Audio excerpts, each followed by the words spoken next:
Hi, welcome to Lasers, Dragons, and Keyboards. I'm Aaron. I'm Liberty. And I'm Josh. And I'm Today, food. Sorry. go ahead. There's not even snacks. I'm sorry. I'm Laura VanArendonk Baugh. Thanks. It's very kind of you to invite me. Okay. Yeah. Well, we love So yeah, having you on. today we do have Laura on, and she likes writing things like hunts for a shapeshifter in old Japan, fighting for a god's redemption in Asgard, searching for a murderer among thousands of costume comic fans, fleeing with a slave boy from a mad King Herod, watching a clever crow save a wildlife sanctuary, and more. Award-winning author Laura VanArendonk Baugh writes captivating epic historical and urban fantasy, as well as a few other things in nonfiction on animal training and behavior. So, again, welcome, Laura. And somewhere we and have I ruined it with my food jokes. Anyway, I'm sorry. we do have bacon. Applewood smoke. Oh, okay. I'm out of Mountain Dew. So, um, Obligatory. Where's the Mountain Dew joke? But yes. I'm just doing a here's tech the check. Mountain Dew.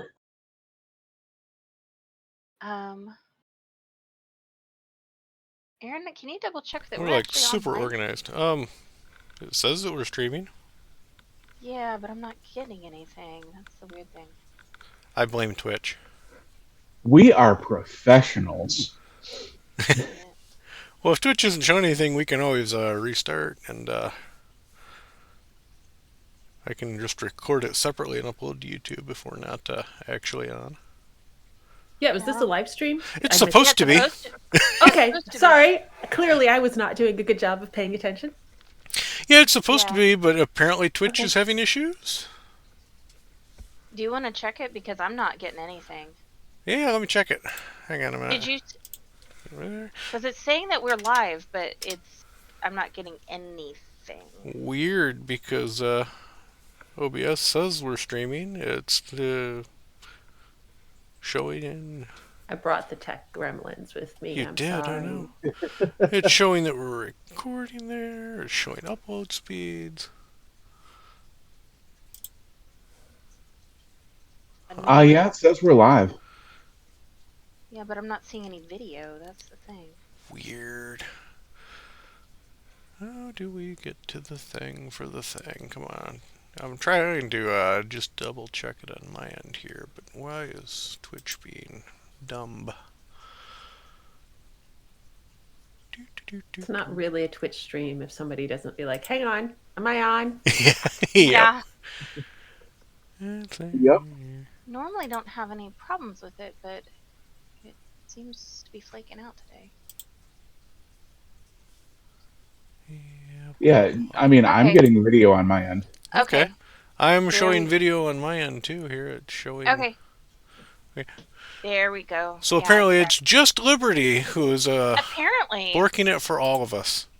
sorry about Okay. that, guys. So It's okay.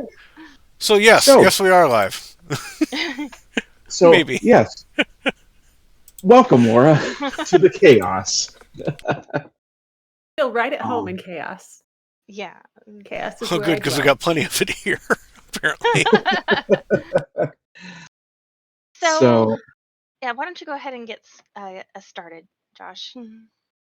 So, what have you been working on since last we talked to you, Laura? Like, what's the latest project that you've done and all that? So the latest fun thing that I did was just like 2 weeks ago. I don't know, but I just closed my baby's first Kickstarter project, Woohoo. which I wanted. I know, yay! I wanted to do as kind of a test run for future projects, and so yeah, I ran a Kickstarter, and we not just funded, but we funded at 5x my original goal, which was really nice. Yeah, now That's the I need to sequel be to that really, one, really. isn't it? Yes, it is. And I need to be super honest. That was because my original asking funding goal was, embarrassingly low. So that there's a little bit of careful careful planning to get that 5x number, but also it feels really nice to say it. So Yeah. Yeah. Nice. but yeah, Uh, I'm sorry, as they were just saying, it's a sequel in the Kitsune Tales series. It is technically the 5th title in that series, but they're not all long form novels, Oh so yeah, there's a it's a couple of little bit. shorts in between in there somewhere. Yeah, yeah, yeah. And this one's a novel. Yeah, yeah, yeah. The series is novelette, novel, short story. I mean, it's all over the map. But know this one anything about is that. a yeah, yeah. So this one's a novel, and then there's an accompanying tabletop game adventure where the RPG players would be playing in the same world, working toward the same goals, kind of competing a little bit against the characters in That in sounds the fun. novel. Yeah, so yeah, I'm trying really hard to make them separate. Like each one is a standalone. Neither will be a spoiler for the other, but you can Okay. have a good time with both. So Like a lot of fun. yeah, I hope so. Yeah.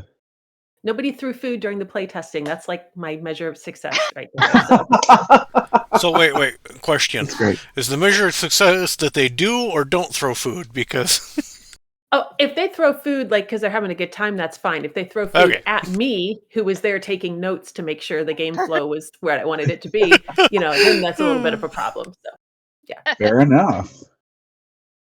All right. I rolled a d6 and I got a 5. Uh, Tell us what that means, Josh. The door is locked. for the readers, question 5, Liberty. You have been eaten No, by we a real grue. we really should get these numbered because I can't math today. So where do you get your information or ideas for your books? Okay, so this one is actually really fun for that. So the short answer is I'm a nerd. Like that is the short answer. Like you Well, I know, mean, you're at home here. history, So. Yeah. history and yeah, history and all of these. Not geeky and nerdy. I'm drawing a little bit of distinction there. I'm very much both. But like oh, is that how plumbing systems worked in 14th century Venice? Like that's where I am. Okay. Um, so this is fun because this series is set in Heian Kamakura transition Japan, which is a little bit earlier than most people are thinking of, like the Warring States kind of things. Mhm. Um, Mhm. and so this is a little bit earlier than that. So I get to go in and do Heian is where the really pretty Japanese aesthetic stuff all happened. So I get to get some really great visuals there. But Ooh. for So this particular story, it's set on the Kumano Kodo, which is the Kumano Road, literally Kumano Old Road, um, which is a 1,000-year-old pilgrimage trail that has been used for the Kumano Shinto faith for a very long time. And I got to go and hike that for a week, transversing the mountains. oh, that'd be neat. And that is fueling, that is where this story is set, is a group of pilgrims on that. At that time, it was just the Kumano Road. It was not the Kumano Old Road. So, so that's been super fun tying in, all of that real history and real places that I got to Mhm. see is Mhm. directly fueling those scenes. Well, I'm super jealous now. I've always wanted to travel internationally. Sadly, I haven't had the opportunity. And Mhm. also, note for the anime nerds, this story is then set before Kenshin and yes, before Inuyasha. Yes, yes, before the Yes. what is oh, okay, it's if you think about Shonen no Myoji, but like 4 people have seen that in the Western Hemisphere, so Yeah, I it's not haven't really a seen that great one either. So yeah. yeah, I'll have to yeah. look that up. So yeah, so I mean yeah, there's but any of your Heian period stuff, which is the 12 or 15 layers of robes, the 12-foot long hair, everybody's doing incense and poetry, like the super aesthetic. Um, Genji Monogatari, all of this stuff. It's during the transition there from into the early days of the just getting started shogunate. So that's where the story is set. Nice. Okay. I don't know anything that you just said because that is so not my area of expertise. But I'm That's gonna fine. smile and Look, nod. I did not write this to market. Okay. Like, let me pick an obscure area that nobody actually, people are like, oh, I love Japanese historical. Is this Tokugawa? And I'm like, no. Yeah, way Is this, before that. no. And also, no, but it has been really fun. So I was at a live event last year, really fun, heavy air quotes, right? I was Mhm. at a live event last year and a guy walks up to my author table and he's like, "Oh, Japanese historical fantasy, that sounds interesting. You know, when is this? When does this take place?" And I said, "Well, this is, right at the beginning. This story is set right at the beginning of the shogunate." And he says, "No." And I said, "What?" And he said, "No, the shogunate was before that." And I'm like, "Who wrote this book? You know literally nothing about what's in the book. How are you correcting the timeline of the story that you didn't know existed Oh, 15 seconds ago?" And so yeah, I'm just like, "Okay, sure. Like, you go, anime nerd boy, have a good time." So Yeah. Hopefully one day he'll actually figure it out and be like, "Oh, I guess that author I lady don't was know. right." I love the reviews where Well, somebody reviews your book who has obviously not read it. Yeah. yep. Well, isn't that a mark of being an actual author? Is you get reviews like that? yeah. Oh, absolutely. Well, I would just like to also get reviews by people who have read my books, though, but in addition to those. Fair. Yeah. So, that was actually something I was wanting to ask you about. You do a bunch of, you've recently done the Kickstarter, you also do live events. What do you enjoy doing most as an author? I mean, obviously, we all like to just be behind our keyboards and ignore the rest of the world, but if you're like out doing stuff, what is it you prefer to be doing? I really like doing live events, and I know that's anathema to a lot of people, Hmm. because for a lot of people it feels, very salesy, Hmm. and I would like to go on record that And if it feels peoply. Ugh. salesy, you are yeah. I mean, there are people there. I'm sorry, that's you're not going to get around the fact that there are humans at your live events. But if it feels salesy, you are doing it wrong. And I will say, okay, here I am speaking as a Midwesterner. We don't discuss money. We don't do sales. Like, I am obligated to tell you that I found this outfit you just complimented in a dumpster. Like, that is the culture that I was raised in. Um, and yet when I go to live events, I'm usually one of the top selling author booths there. And I think it's not despite the fact that I don't do hard sales, it's because I don't do hard sales. And so I'm just like, "Hey guys, you don't need to do that. There is hope. You can Hmm. go home without feeling gross." Like, it is fine. So there's my soapbox for the day. Hey, But yeah, there's another idea for a future podcast episode. We all dress up in the little shawls and the trench coats and follow different authors around at live events. All right, they're doing this and they're doing this. And yeah, like, Well, yeah. what I Sorry. was gonna say, no, it's fine. Like when I was first learning about you as an author, Laura, um, like I enjoyed just sitting there talking and looking at all the pretty covers and stuff, and it didn't feel so salesy at all. And so, yeah. So for our listeners, I can say that yes, Laura's doing it right. So, Yeah, I don't wanna feel like I'm sending home a story that somebody won't enjoy with Hmm. to the mhm. person, right? Like, Yeah. and if they're not my reader, that's great. We have a lot of books on this planet, right? Hmm. And I Yeah. Exactly. don't want to waste my time pushing something on somebody when I Hmm. could be engaging with the next person who might be my reader. So, Hmm. Hmm. there we go. Yeah. What would you say are your top recommendations other than avoiding hard selling to an author who wants to start doing in-person events? Uh, so I joke that half of my marketing is done before the event ever opens Hmm. because I set up my table. I want I think of my table as a movie poster. You should walk by and immediately know the genres, a rough idea of the theme. Is this action oriented or romance or Hmm. whatever. And if somebody I work really hard on my table so that if somebody walks by, looks at my table and keeps going, I'm like, they have no interest in what I sell, okay? Because they know that I'm not selling paranormal fly fishing romance, okay? Like, they know that is they're looking for that, and that's not what I'm doing.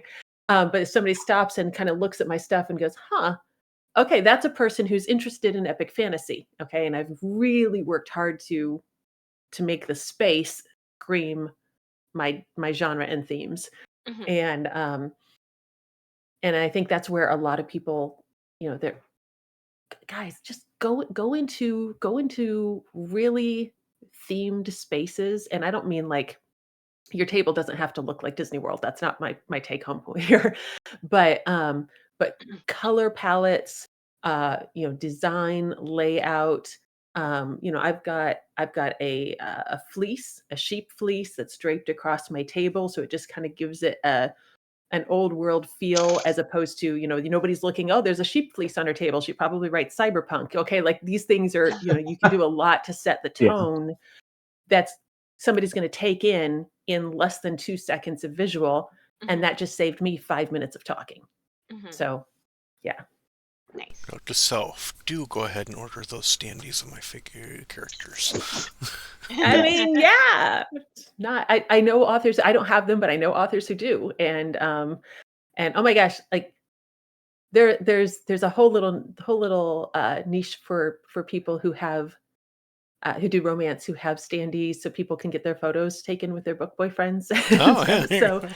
yeah, I mean, you'll find the thing that your readers Actually, are going to connect to, and that's going to be very different from some other authors. So it's not really a case of find what they're doing and copy it. It's mhm, what is your brand, what is your theme. mhm. I hadn't even thought about doing a cardboard cutout for characters. That's actually really Yeah, cool that people are doing that. it is. Like it's really fun, and then I was like, oh, I kind of wish I wrote, Mhm. fun romance book boyfriend things, because that looks fun and I like to do it, but it would totally not fly with my books. So I just appreciate that they're doing it. Yeah, definitely. Which is fair. Yeah. Aaron? You want to just pick a random question, or are we actually rolling for these, or what today? Pick a random question, roll however you want to do it. All right. Which characters of yours do you relate to the best? I mean, if I couldn't relate to them at all, I wouldn't write them. I said the I best. don't. What's your Okay. favorite character or top five? And we're not that picky. Oh, good. Top five. Oh my gosh, you're going to start a riot over here. I can't even remember. So, so legitimately, and this is terrifying because I need to put my qualifying trailer on the end of this, but it you can't. I don't think you can write somebody that you don't actually see a part of yourself in. Now, that That's is a that's Mhm. long probably way true. from Yeah. saying, yeah, like this person wants to commit mass murder for a cause. That doesn't mean the author is actually in favor of condoning that, right? It just means the Yeah. author has also at some point felt passionately for a cause. Okay, like that's Yeah. the line there.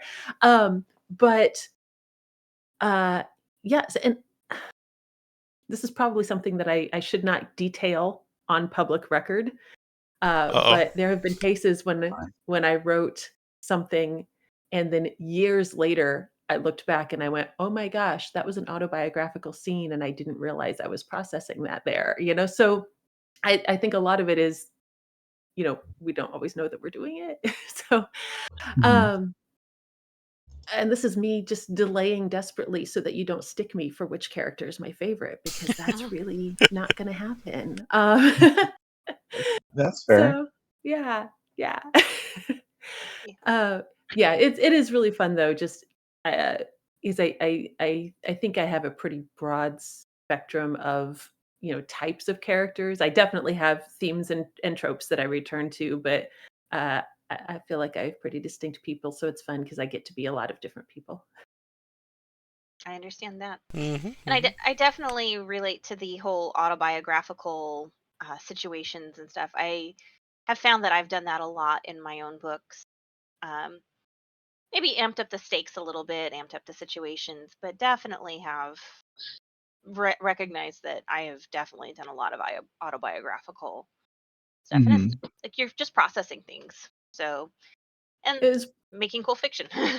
Yeah, in this case, it was pretty weird because it was somebody else who had also been in that situation who recognized the scene, and they're like, "Oh yeah, that was totally that. I thought you wrote that on purpose." And I'm like, "I didn't know. I really just thought I was making stuff up to be cool story. Okay." Um, but yeah, there we go. Well, and from my experience, that catharsis, sometimes it's not a catharsis. I can talk for you, but your readers are going to be able to resonate with that, and that's not a bad thing. Oh And yeah. sometimes, years later, it could be like, oh, you know what? That actually did help me work through XYZ situation. So, yeah. And I'm glad I never would have consciously worked that out on the page. I never would have Hmm. consciously written about that, right? So Mhm. finding out that I did it later and I was like, and now I look back and I'm like, how did I miss that that was me? How did Hmm. I think, but Mhm. but um but I yeah. I def Yeah. I get it. I get it. So, how do you create your main characters? I eat a lot of dark chocolate and I sit down at the keyboard and then there's some people on there doing things and I would love to tell you like I don't know what's inside the black box. I really don't. Okay. It I am I write very character driven stories but Hmm. like there's a lot of authors who sit down and they're like, here's my character interview sheet. The first thing I do is I sit down and I write the character bios and I'm like, I don't know who people are until they're doing things and then I see what they're doing and that's how I know who people are, which is really how I approach real life. Okay. Like, Yay, I cancers. don't, I don't want your Tumblr intro. I want to see what you're doing and then I'll know who you are. Right. Yeah. And, and so that's very much how my characters go. And a lot of times I'm not an outliner. Like I'll start a book and I'll have 4 or 5 bullet points for a novel. Like that's as detailed as it gets. So quite a lot of what happens is as much a surprise to me as anyone else. Hmm. And so, I'm going along and a lot of this happens in the car and I'm listening to music and letting my subconscious do things. And then it pops up, they're like, oh yeah, she killed her sister, X number of years ago, and that's why she's doing all of these other things now. And I'm like, oh, that's really interesting. Like, I didn't know that was what's going on here, but okay. And yeah, so that's I don't know what's inside the black box. I do know it likes fair trade dark chocolate. That makes things happen. Okay. Yeah. We're Okay. Aldi chocolate fans around here. So, yep, So, very much so. Uh, so here's a new one. What does your family think of your writing? Uh, Next question, very please. Moving on. no, no, I look, here's the thing, like, that is such a, like, more complicated question than I mean, it obviously can be a very complicated question. Let me go on the record first and say, like, my parents, my sister, very supportive, in no way like, I Mhm. feel really bad because Shard of Valon is all about terrible parents, and I'm like, "Those aren't my parents, okay? That's not the part of me that's in there, like, my parents are really cool," Mhm. Um, but, but also, and I think everybody's experienced this to a degree, like people who are not in publishing Mhm. don't know how publishing works. hmm. And so I have an in-law who is absolutely convinced that I need to have a Hallmark movie made of one of my books. And I'm like, it's not Hallmark material. There's no romance. Maybe It's sci-fi or historical, History not Channel. Yeah. there's no it's historical, not contemporary, so the budget is not gonna allow for Hallmark. Like, there are so many also and he regularly approaches me with, "Well, why haven't you done this?" Because I can't just flip a switch and make Hallmark make a movie of a book that doesn't fit their Yeah. brand, like, Yeah. but I have lost count of how many times I have been approached with, "Why haven't you done this?" And it's It's like, not up to me. They have to come to you for yeah. starters. Right. And, Oh. and I remember standing at a Christmas gathering and, I flew in from out of state to the family Christmas gathering and, Okay. um, and from a book signing. Okay. So I had been signing, a book signing, flew in for Christmas and they're like, "Oh, how many cities are on your book tour?" And I'm like, "Well, no, I just did the one signing, it's cool though." And they're like, "Oh, no, no, like successful authors have national and international book tours. So if you're not doing that, then what's wrong? And I went, hi, Merry Wow. Christmas, you know, like, So yeah, they have I no know. idea how this works. Yeah. I'm like, Oh. okay. Generally speaking, and I'm trying really nicely to, I'm like, really like, so I know that you saw in the movies that authors have these big international book tours that really never existed. You know, there were one or two people in a decade who would do that, and it hasn't happened in the last 20 years. Mhm. So Definitely not in the last I'm 4. glad that you appreciate right, yeah. Yeah. And, like, so it's I see where you got that idea from the movies, but that's not what actually happens. They're like, "No, no, no, that's what actually happens." And I'm like, "You're right, you know more than me about my industry." That's Yeah, it's like you know why that happens in the movies? Because the writers write the movies, and it's kind of wish fulfillment. Hey, wouldn't it be Exactly. great if this happened to me? That's why that right. happens in the movies. Yeah. Yeah, and it's yeah. Anyway, so stuff happens Not and, everybody's Brandon Sanderson. Yeah. Yeah.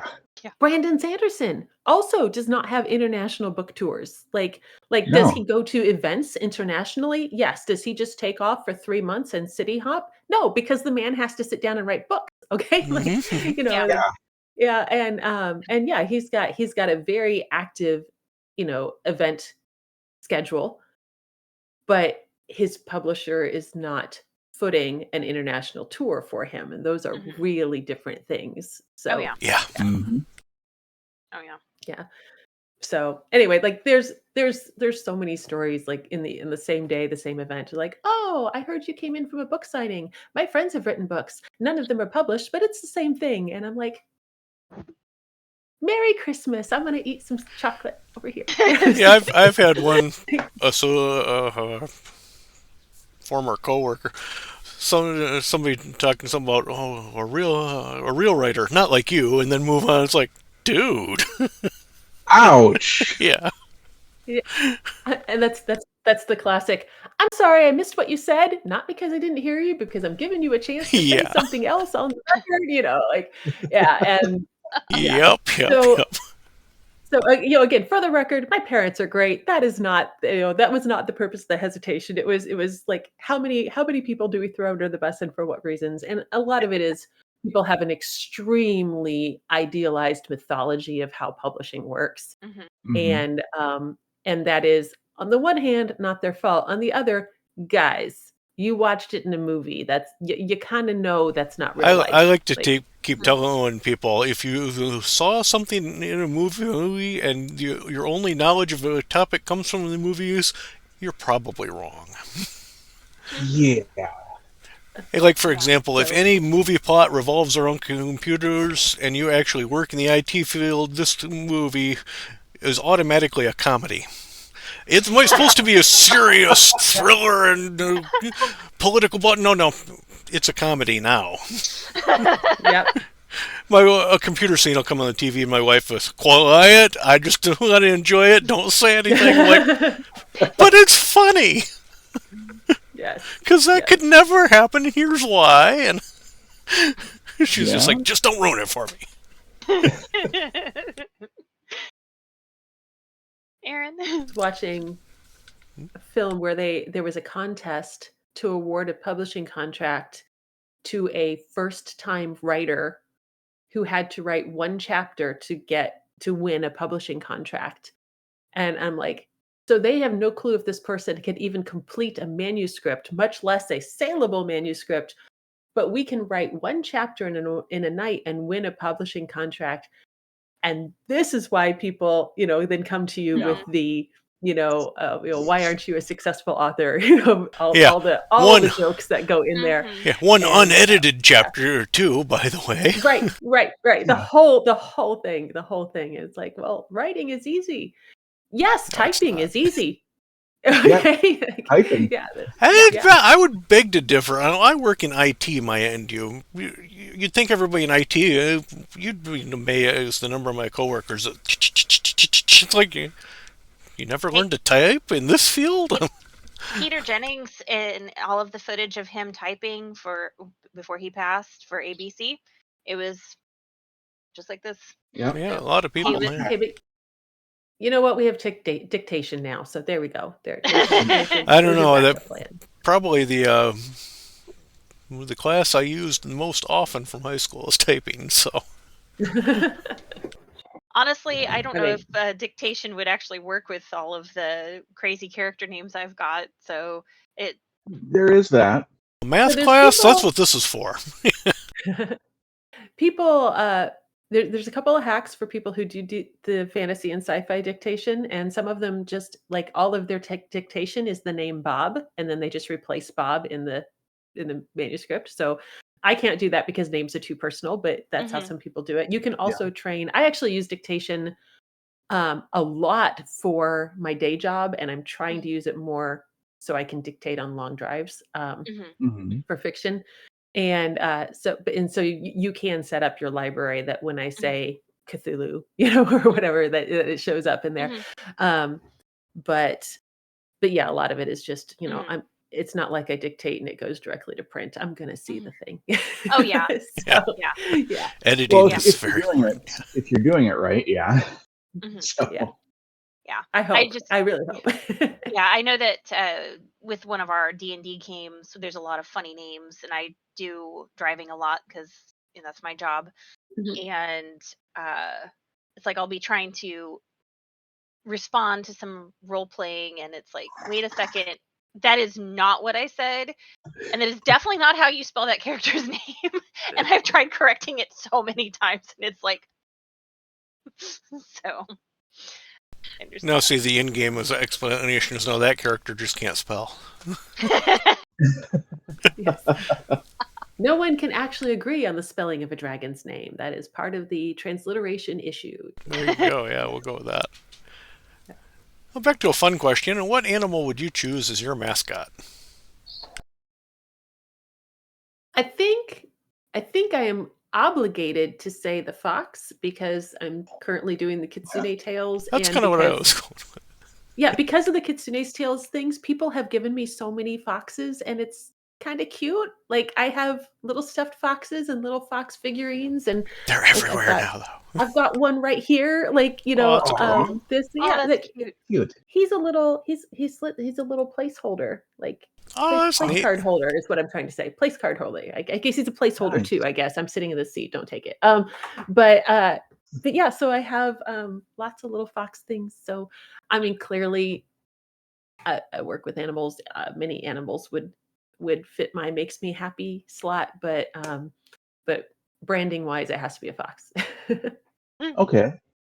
They're technically dogs, so they fit into the whole dog training books too. So, kind They're of. vulpines, not canines. Yes, Well, they are vulpines. Yes.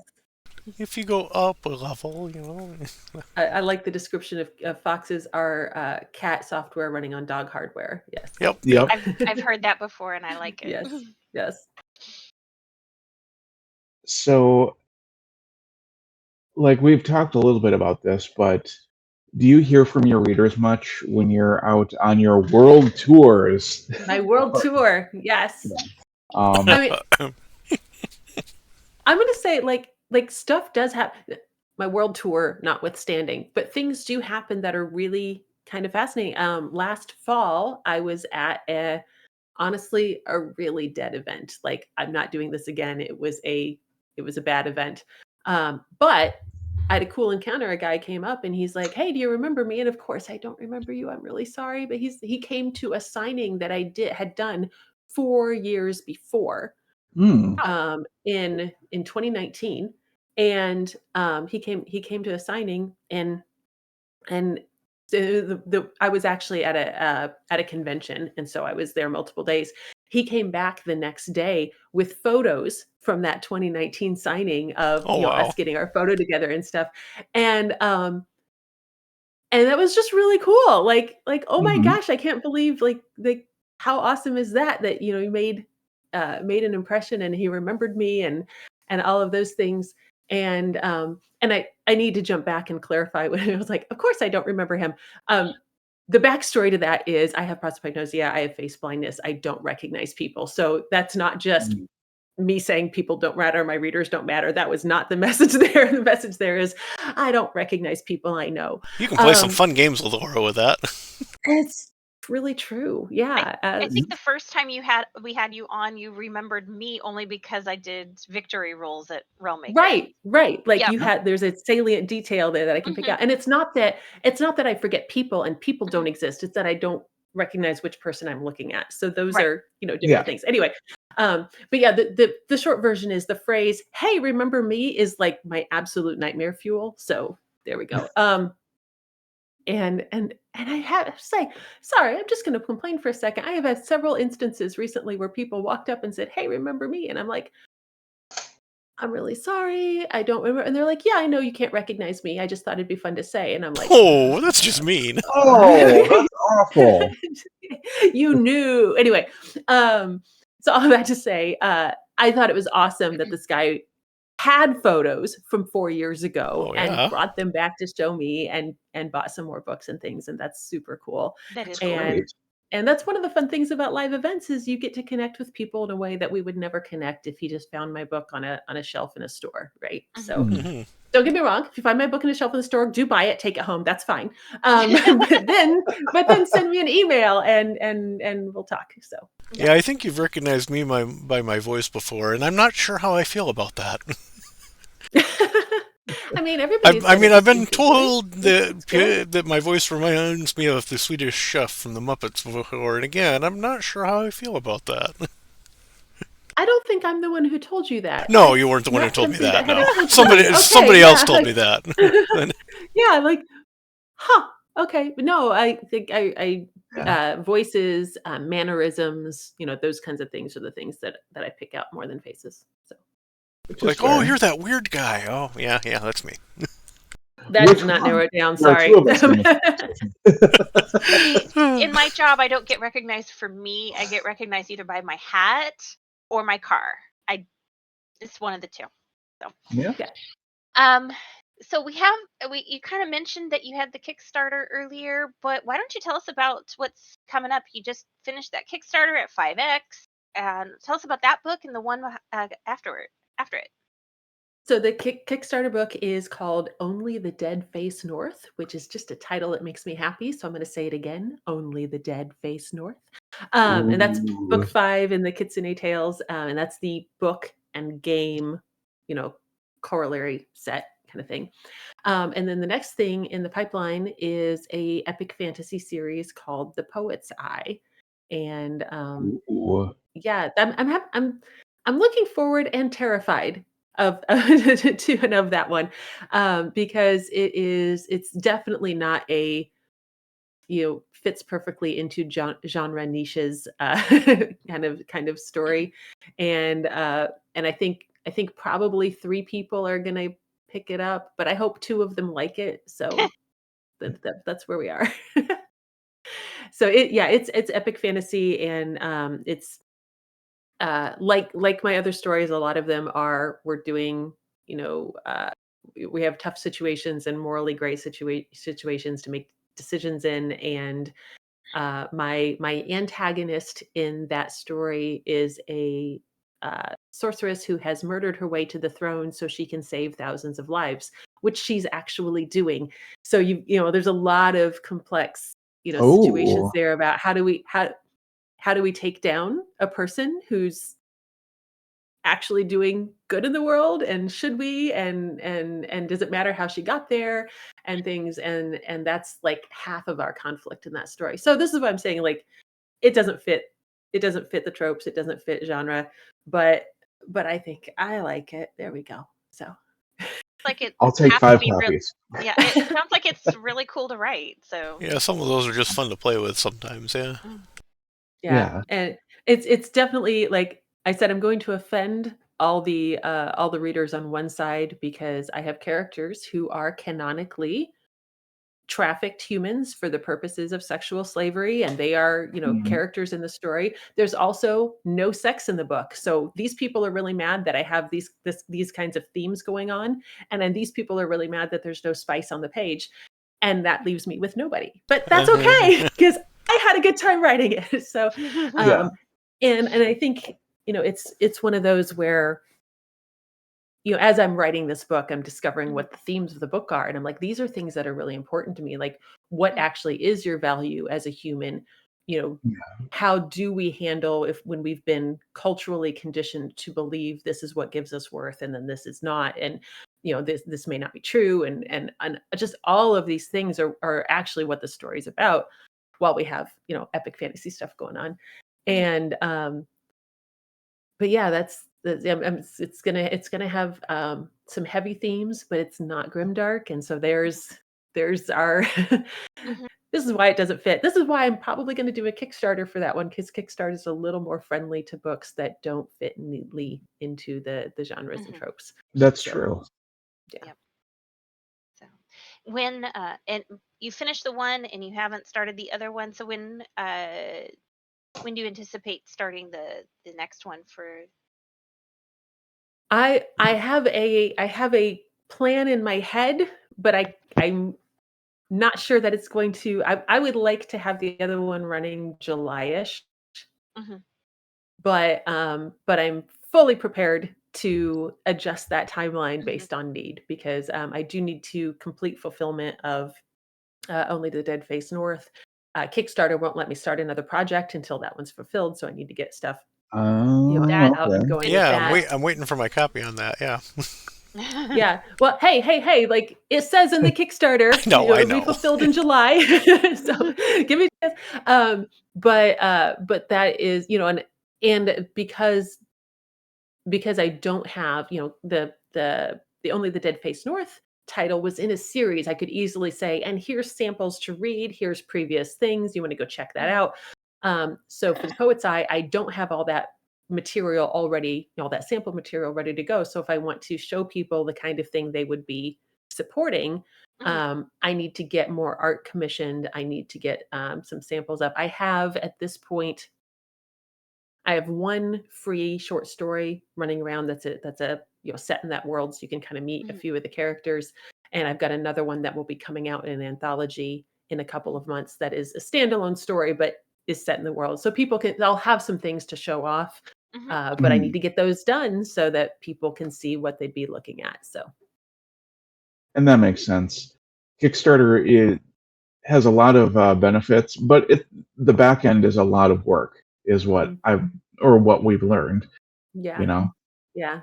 Um, It's so where? fun. Like, I had a good time doing it, but yeah, I put it we do not discuss the hourly rate. We don't do that math. Yeah, We need yeah, to yeah. add No kidding. that math, Nope. like, and it was helpful for me with this first one. I'm like, no, I'm literally doing this as as I accept that this is my training wheels project. Okay. So Mhm.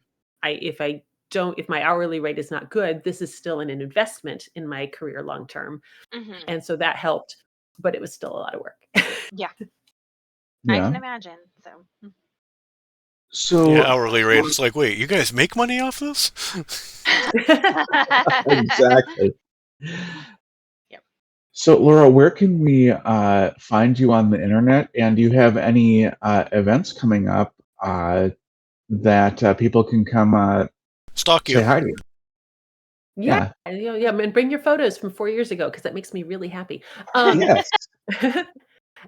so you can always find everything that's happening. Has spaces. My hub is my website, lauravab.com. That's Laura Victor Alpha Bravo.com. Gee, why And didn't so you from there spell you out can your whole last name? you can if you want to, but that's a lot of That's typing, a lot of typing. and it's a lot of type. It's a lot of spelling that, frankly, most people don't want to. Look, if you don't have to write that on your test page as a child, you don't need to learn that. And so lauravab.com will, and that's my newsletter is where you can find all the things. That's where I'm like, hey, this is my events. These are the free stories that I have coming out. These are the paid stories that are where you can find them. And my event calendar is on the website, and links to my social media and all the things. That I like should actually be down have in the description below eventually. Yes. Yes. look here. Yes. Okay. And then what was I going to say?